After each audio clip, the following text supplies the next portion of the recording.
What's up, everybody? Welcome to the 4040 Vision podcast. I'm your host, Khaled Abdalah, and today I have a special guest with me, Joey LeMaster from foxesofleicester.com. How's everything going today, Joey? It's been a great day so far. Crummy weather, but I've been so excited for this podcast and I haven't been able to notice it too much. Cool, man. Well, I appreciate you accepting my invite. So today's topic, as you probably guessed from the title of the podcast, is how did Leicester City get relegated? So I want to start with some of the good stuff. Let's go back, what is it, 7 years now, Yeah. and talk about the title year. So let's talk about 2016. How did it feel going through that? Because obviously from the outside looking in, it seemed like an incredible experience. But for you as a Leicester fan, what was that season like for you? Yeah, this is absolutely the perfect time to reminisce on the good times. It's kind of like, you peaked in high school and you want to like remember those good old days. That's what we're going to do right now. Talk about 2015, 2016. Leicester City does the unthinkable, heading the season, winning the Premier League. The betting odds 5,001. You were more likely to be hit by lightning than this team was to win a title. And, we have Claudio Ranieri coming in, and the team just survived relegation the season before, so it doesn't seem like there's any shot of this being pulled off. They go over to France, like, you know what, we're gonna sign this guy. He goes by the name of N'Golo Kante. Hopefully, he can help us out. And then before you know it, Jamie Vardy scoring 13 goals in 11 straight games to break the Premier League record. Riyad Mahrez is having an unreal season, getting 17 goals and 11 assists. Wes Morgan, Casper Schmeichel being unreal leaders for the team, and at the end of the day, they left the promised land. I still remember being at my dad's house when Chelsea beat Tottenham to secure the title for us. It was unreal feelings. Like it's something it's really hard to do in today's age, especially with how good Manchester City is. But it's something I want every mid-tier team to be able to witness for their fans. Like we saw how West Ham was after they won the Europa Conference League. Like that excitement. I hope everybody could feel the excitement I felt during that season. It's really hard to put it into terms. I mean, you mentioned the 5,000 to 1 betting odds.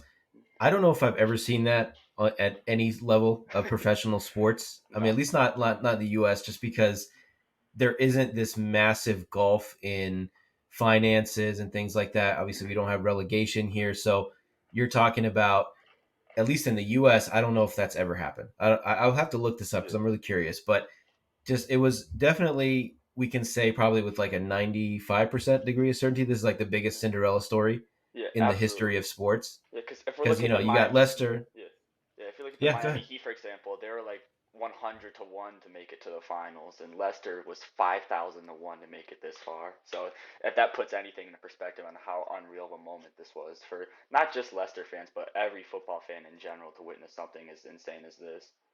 Like, I think you can make an Yeah. argument that everybody was a Leicester fan at some point. Oh, absolutely. Especially as a Chelsea fan that season. I mean, I feel like they kind of took over the role of the Chelsea title teams in Uh the huh. past. Like they had that string of maybe 5 or 6 1-0 wins to really lock up the title. They were solid defensively. They had that killer striker. You kind of put Jamie Vardy in the Drogba role, and Conte in the Makaleli role, and so on and so forth. And that so it was almost like, I mean, obviously Chelsea I think finished 12th or 13th that year, but everyone, especially because you guys are going to get up against Tottenham, and that's probably one of the least popular teams Yeah. for for the neutrals. So that added a layer to it. Yeah. But the other, so I mean, since then, I think Leicester has, one thing that I thought a lot of people thought was that was going to be a one off.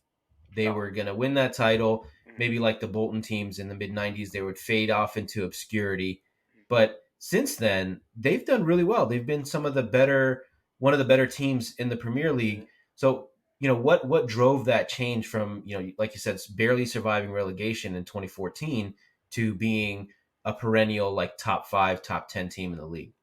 Well, the first thing that happened was fantastic recruiting. As you said, we had talents like Mahrez, Vardy, and Conte already, and then we're bringing in the likes of Tielemans, we're bringing in the likes of Mahrez, we're bringing in Wesley Fofana. It's just recruiting was fantastic. I kind of see a little Brighton-esque, as if we want to do like a comparison. We're getting these guys. They don't have big transfer values and all this, but they're underrated talents, and they just come in and they balled out, and that was able to lead us to success. And something which I think we'll talk about a little bit later, with just what went wrong with Leicester, is just we had unreal leaders on that team, man. Like if there was ever a moment where we got on a skid, we had true leaders to get us out of that hole. So that's what helped get us that European and FA Cup success.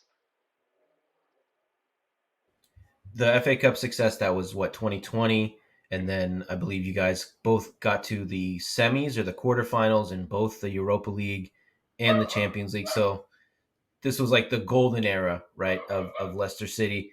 So do you think it's that maybe the not I don't want to say the downfall because things have gone well since, but what do you think the impact of the death of owner and chairman Vichai? I don't want to butcher his last name, but the chairman when he passed away in that tragic helicopter accident. How do you think that impacted the team and the future success? Yeah, this is hard to say because what Kuhn did for us, Vichai, was unreal. He led us to, with the great signings, getting the team together, surviving relegation, and bringing us Premier League success. But then his son took over, and unfortunately, I think this is when things start going downhill. The first thing he does is get £100 million training facility, and right when he gets that submitted, COVID happens. We lose 100 million like it's nothing. And now with us getting relegated again, we lost 100 million in value. Like it was nothing.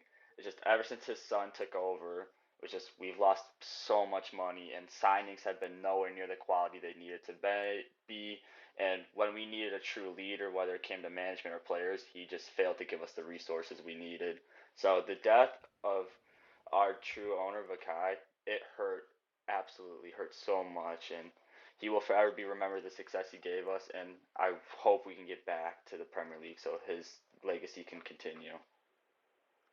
Yeah, that was it was one of the most insane sports stories of this past decade. Just if those of you who don't know, the Leicester City owner and chairman passed away in a helicopter accident as his helicopter was leaving the stadium, and there was some kind of malfunction, and he ended up passing away. I believe him and a couple family members as well. So may he rest in peace. But like I think you brought up a couple points that we want to touch on that led to eventually their relegation. So the past few years I don't want to say the signs were there because they really weren't. I think you guys finished, was it like eighth, Mm-hmm. fifth a couple times. So it wasn't like there were signs of the rot, but it seemed like before the season, Brendan Rodgers started to see, he started to read the tea leaves a little bit and got a little concerned. So what did you think about his preseason comments where he set the bar? He said, our goal is 40 points, which is kind of a crazy thing to say coming into the season.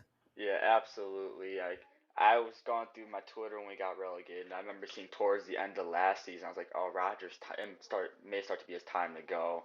And then when he said that 40-point comment, I knew that was the nail in the coffin of like, "Oh yeah, this team, it's in a crisis." And Brendan Rodgers is giving us the mentality of we're in a crisis rather than we're a team that can succeed.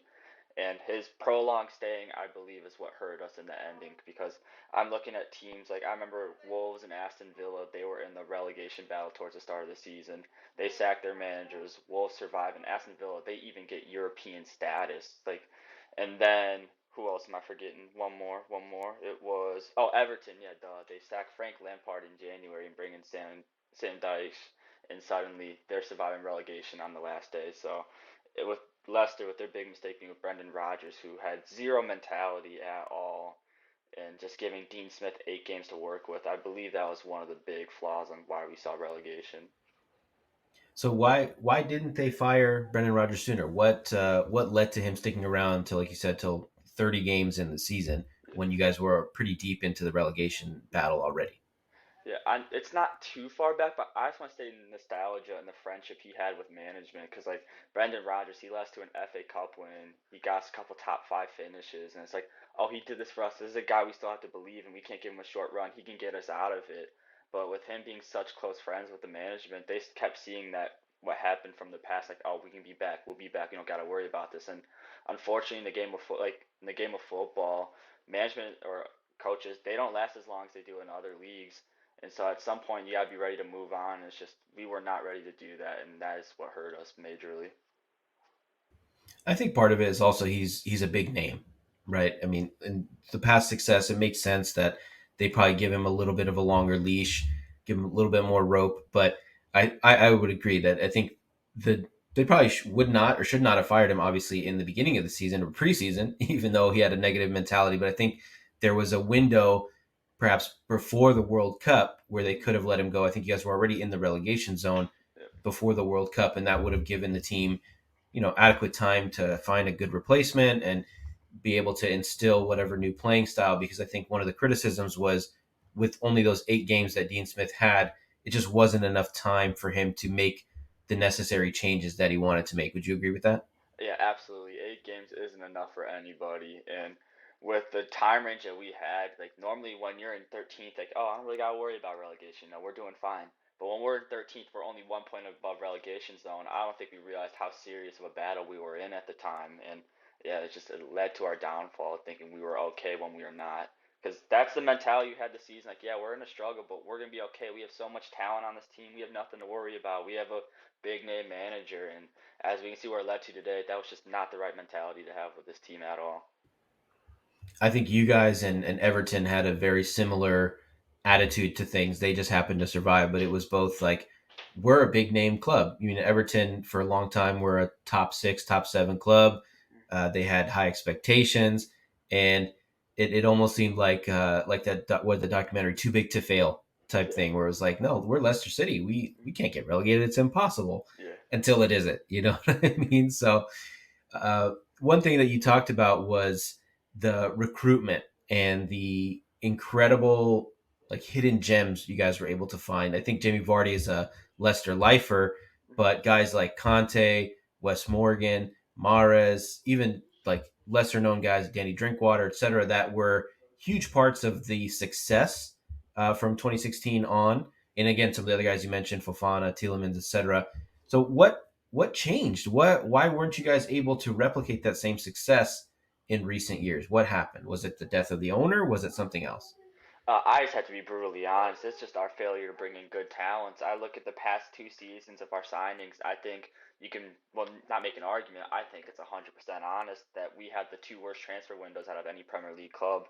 If we look at 21, 22, let's look at the guys we bring in. We brought in Patson Daka, can't get starting minutes over Vardy. We bring in Babakore Samori, very inconsistent in and out of the rotation. Yannick Vestergaard, does he ever play? Ryan Bertrand, does he ever play? And then we loan in Ademola Lookman, who had a really good season, and we had the chance to buy him back for 15 million, but we let him go back to Atalanta, and he has a fantastic season in this area. And then we go to 2022-2023, our only summer signing, Wout Vass. Very underwhelming season. Got a lot of garbage from around the Premier League after the Liverpool game where he scored 2 own goals. Very inconsistent. We bring in Tete. Oh my God, I thought he was the best signing in the world after Aston Villa. We never hear from him after that game. We bring in Harry Sitar. He gets benched for Soyuncu. And then we bring in Victor Christensen. He gets benched for Luke Thomas. And Luke Thomas is not a good football player. And so at the end of the day, we just had two terrible transfer windows. Like, there's not one signing I can look at here and be like, yeah, that was a success. That was a great signing for Leicester. So while everybody spent the past 2 years getting better, we just plateaued and maintained. And in today's game, with how much money goes into transfers, you can't plateau. You got to keep getting better. And ultimately, I think that's what stabbed Leicester in the heart, was just very terrible transfer decisions. Now, I don't know if that comes down to scouting, if that comes down to management, if that comes down to Top himself, but it's just that was the biggest issue that happened to Leicester City. And were there any key players that you lost as well? I think we could save the Schmeichel talk for a little bit because I think that's part of the leadership conversation that I Yes. wanted to have. But were there any big outgoing signings or outgoing transfers that you think really hurt the team and Uh, led to this relegation? the biggest one I can say is Wesley Fofana. We bring him in for 30 million, and then he becomes the most expensive Premier League center back in the history of the sport. And so with 80 million, you hope to put that into a good replacement, but with how much in debt we're in for the training ground, we can't. So I think that was the big name we failed to replace. But I can't say that we lost a ton of talent. You know, we still had Tielemans, we still had Madison, still had Barnes, Vardy, you name it. But outside of him and of course Schmeichel, which we'll talk about later, because we had to watch Danny Ward play football for half a season, and I would not ever wish that on my worst enemy. I hope no one ever has to deal with something like that. And just if you lose your star defender and your star goalkeeper without replacing them, you're already down 9-11 before the game even starts, and that's what we witnessed with Leicester at the start of the season because it was bad how many goals we were allowing. That's something else I wanted to touch on was the defensive record. I think it was something between Christmas and the last game of the season where you didn't keep a clean sheet. Is that right, or did I No, overstate that? that is correct. Our last clean sheet, I want to say, was against West Ham, and it was 2 or 3 games before the World Cup started. So that's way back in early December, Yeah, so even that's before Christmas. inexcusable. Yeah, and that's obviously the reason why you eventually got relegated. But so you mentioned Jamie Vardy. Mhm. So I think one thing that I point to is that there may have been an over reliance on Jamie Vardy and the lack of finding a true replacement. I mean, you look at his stats. I mean, he was still pretty good maybe 2 3 years ago, but Mhm. you see the goals steadily decline. I think he's 37 now. Yeah. So do you think that that was part of it? Was not finding a true replacement for him? Um, I think we had a valid option that would.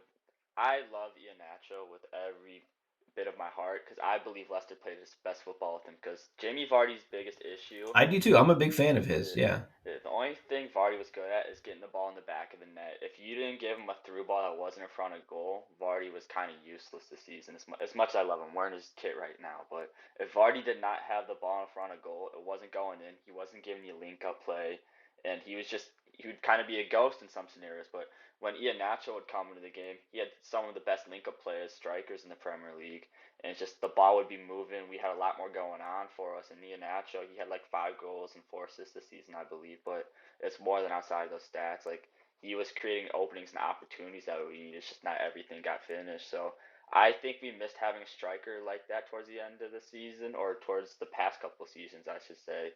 But yeah, we definitely over relied on Vardy too much. Like being a Premier League striker at the ages from 35 to 37, it's not easy with this type of league. And it's just, yeah, we relied on him too much, even though he started to show up towards the end of the season. He kind of looked like the only player who had passion out there and didn't want us to get relegated, but we over relied on Jamie Vardy. So what is it about Iheanacho that he's not seen as a week to week strike a starter? Because I love him. I've always thought he was quality. I thought he was a great. I mean, maybe because he's mostly a super sub, but what is it about him that's kept him out of the lineup like this?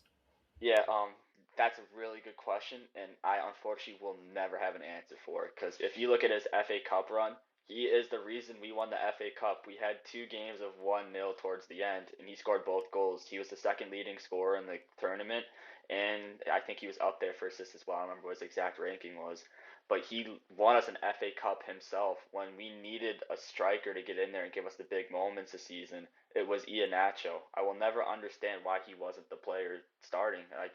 I'm not sure if it was maybe he was lazy in practice or something like that, because we can't see those type of things. But when we needed a striker to rely on, Iheanacho showed up. So I actually have no answer for why he wasn't our week to week starter.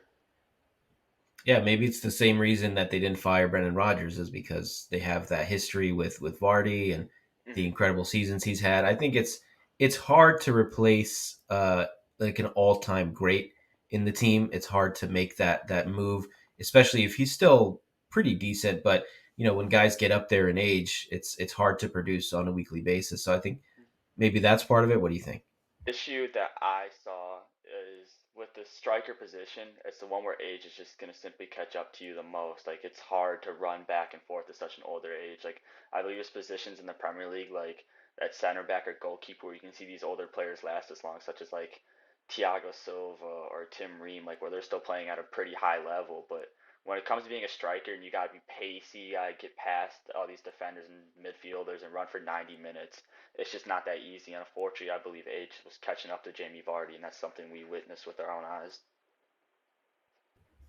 Yeah, and I think another when we could talk about age and aging stars and the curious decision to let Casper Schmeichel leave in the summer. They didn't move fast enough on Brendan Rodgers. They kept Jamie Vardy around. So, what was the rationale behind letting your talismanic goalkeeper and your legendary goalkeeper leave on a free transfer?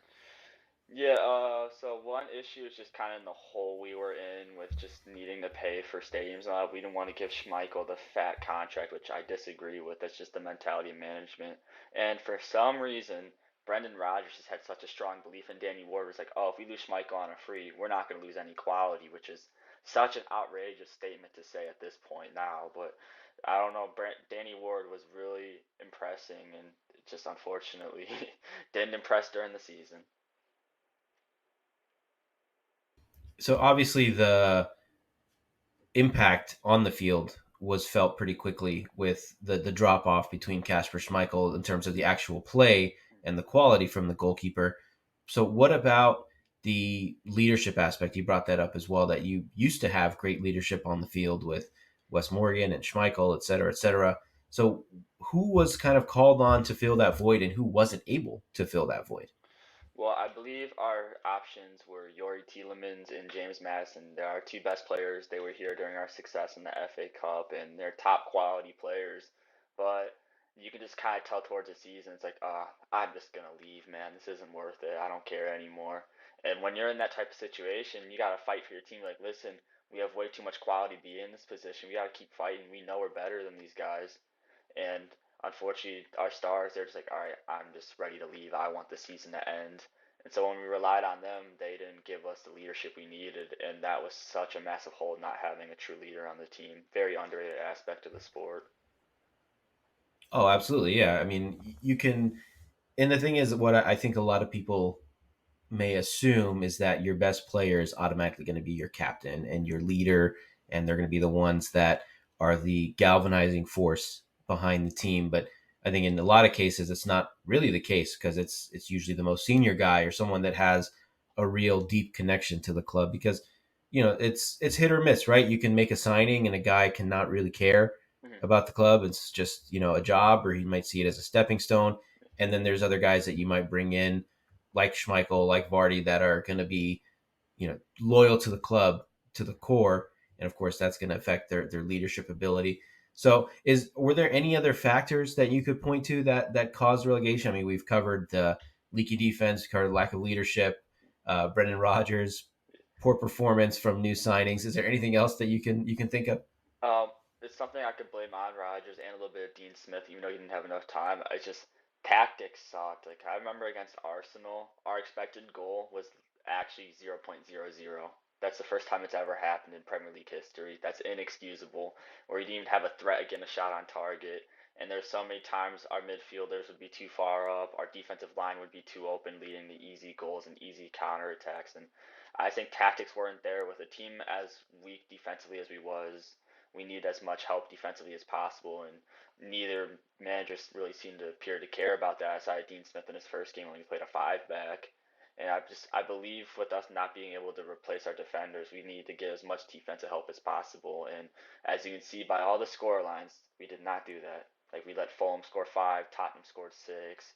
You can go on on teams getting a high amount of goals against us this season. And if you're gonna allow teams to score that much, you're gonna be in a relegation battle no matter what. If you're scoring three Mhm. goals and still losing by 2 to 3, there's a problem. There's a very big problem. Was there a sense of arrogance? I mean, we talked about like, oh, we're Leicester City, we're too big to fail, but was there a sense of arrogance when it came to the tactics? Like, no, we can play with these guys because I feel like Everton and a lot of and Leeds later in the season they decided, all right, we're going to hunker down, we're going to play the most defensive type of football, we're going to try to grind out points and win on set pieces. Do you think when it came to Leicester, it's like we have too much talent to do that? We have Yeah. too much attacking talent to sit back and just do that. Oh, absolutely. It's the big names and it's the nostalgia. It's like, listen, we scored goals for fun in the past. Look, we have Jamie Vardy, we have James Madison, we have Tielemans, we have Harvey Barnes. Like we have so much attacking talent, we can't afford to sit back, or else they're not gonna get in position. So when we keep playing this counterattack football and our star players aren't performing, we're just stuck with a weak defensive back line. So their star power is not even showing as much, and that's something we've witnessed this season. Yeah, so I think we've covered all the reasons. A little bit of arrogance, probably the chief cause, among some other things. So let's talk about how can they get back to the Premier League. We've seen a lot of teams bounce back. I think Fulham they dropped down last season, came right back up. Burnley is on their way back to the Premier League after getting relegated. So what is it? Maybe the top two or three things that you think they need to do to get back to the Premier League? I believe the first step is finding a manager. You can sign whatever player you want, but if you can't build a team with tactics, it's not going to work. like what Burnley did. They brought in Vincent Company, and now he's already getting looked at all over the place as a top managerial candidate. What he's done with that Burnley squad, from taking them to Brexit ball to sensational football, it's unreal. So first thing Les needs to do is find a manager they can believe in that can lead the team. I'm not sure who that is. Apparently, our leading candidate at the moment is Scott Parker, who's had great championship success but hasn't had that Premier League success yet. So we'll see where that goes. And then it's about being smart with our money. We're going to make a lot of transfers this summer with selling players, and we still have a little bit of a hole to try and get out of that 100 million. So we must be smart with our money. We got to have a Brighton sense of recruiting where we got to find these smaller players who are willing to come to the championship and succeed, because we don't have that Premier League pull anymore. You know, we're not going to be able to make those signings. So we have to make smart signings with our money. And the last thing we need to do is have a great change in mentality, because if we're going in this season like, oh, we're Leicester City, we can't. There's no way we won't get promoted. We're better than the rest of these teams. We saw that mentality last season when it came like, oh, we're too big of a team. We can't get relegated. So this team, whoever stays and whoever we bring in, their mentality shift. Like, listen, this isn't the Leicester team we once knew, who's winning the Premier League, winning the FA Cup, almost making it to the Europa Conference League finals. Like, it needs a big mentality shift. I think it's going to come down from our management to make sure that we're not these egotistical kings and we know the situation we're finally in. So let's start again with let's talk about the manager. So Dean Smith was the interim manager to end the season. He had some success recently in the championship. He got Aston Villa promoted, I believe, through the playoff. Mm-hmm. So you don't feel that he can do the job with Leicester? You think that they'll need to go for an outside candidate? Um, I'm still 50-50. It's just it's so tough when you only have 8 games to see him. It's just with him having the failed goal, I'm not sure if he can come back. But as you said, he's had that championship success and he looks solid in the Premier League. So he's definitely someone we could bring back. But I know we're also looking at Scott Parker. Um, who I forgot who else we're looking at, but I believe it's a two-way race between the both of them. And honestly, I would be happy with both choices. I think Dean Smith, he had moments of promise. We just didn't give him enough time to show it. But if he's gonna give you the mentality we had last season of we're too good, it might not be the right guy. Because I know Scott Parker, he's coming in with this underdog mentality, which would truly give the team the lift it needs mentally. And Parker was behind, I think, two of the Fulham promotion campaigns, or at least one of them. It So was he has that same experience of building a competent, talented side, and I think a fun side to watch. I think Fulham, they weren't probably as exciting in the Premier League, but in that their last few championship campaigns, I want to say they ran away yeah. with the title and with promotion. So the other thing is the player, maybe not so much recruitment, because who knows what's going to happen in the transfer window, but some of the outgoing transfers. Who are some of the guys that you think played their last game for Leicester at the end of the season? Oh, this is a long list, unfortunately. We're looking at the obvious. Madison, he's gonna go to Tottenham, or he's gonna go to United, or he's gonna go to Newcastle. Harvey Barnes is likely to leave. Yori Tielemans has already been confirmed to leave. And then even the smaller players you wouldn't think have like such big Premier League or top 5 league pull are looking to leave, like Castagna. He's been rumored to Arsenal and Serie A. Luke Thomas is apparently rumored to Nottingham Forest, and I will lose all respect for that guy if he pulls off that move. And Iheanacho is having Serie A pull, and it's just like, yeah, like there's so many guys who can be out of here. Like I think this team we're gonna see next season is a whole new lineup. Like it's gonna be hard to find some names that stay outside of like Dewsbury Hall. Unfortunately, yeah, that's just one of the consequences of being relegated. Is you have a ton of players that want to leave just because they don't want to be in a second tier league. They might have a clause in their contracts where they're going to be losing wages, etc. And then of course all these teams are going to try and take advantage of that by signing some of your best players. So I guess we have a roadmap, right? Find the right manager, find the right players, offload, trim that wage bill, and then the mentality. I think, like you said, the mentality is probably the most important thing, because we've seen big clubs drop to the third division. It's not unheard of. Or we've seen bigger clubs kind of get stuck in the championship and be there for 3, 4, 5, 10 years. Hopefully that's not the case. Yeah, But so what's next for Leicester? What do you think, in your heart of hearts, how do you see next year going? How are you going to follow them, in the championship? I know it's a little bit harder, obviously, than watching them in the yeah. Premier League. So how do you plan to watch them, and what do you think is next for them next So season? I'm hoping there's gonna be as many games possible on ESPN Plus because I'm not trying to get that prison sentence for illegally streaming championship football. I'd rather go to jail for something cooler if it's gonna happen that way. But how I see Leicester going next season, I know everyone's saying we're getting promoted right away, but I think we're gonna be in a little bit of a Chelsea type situation in the championship where we're gonna have like 15 something new players and the team's going to need to blend together. So I think we will be in the playoffs next season. I don't think it'll work, but I believe the following season we'll be back to the Premier League. It's hard bringing in so many new players then just to click like that, and it's just that's the situation Leicester City's going to be in whether they want to or not. Because as we were just talking about, so many players are going to be leaving. It's like we're not going to see the same team we had next year. So I'm gonna give them some time to blend. I'm not gonna get overconfident and say we're gonna be the one team we're gonna get promoted right away. It's just we're gonna have a lot going against us because I look at the teams like Leeds and Southampton who got relegated. I don't think there's a lot of big star power names on that that are gonna be demanding moves. Yeah, there'll be a couple, but it's not gonna be everybody. So like they're gonna have their strong core together. So I think Leicester they have some battles going against them, but I do believe this team will have success in the future. I don't believe we'll be in the championship for too long.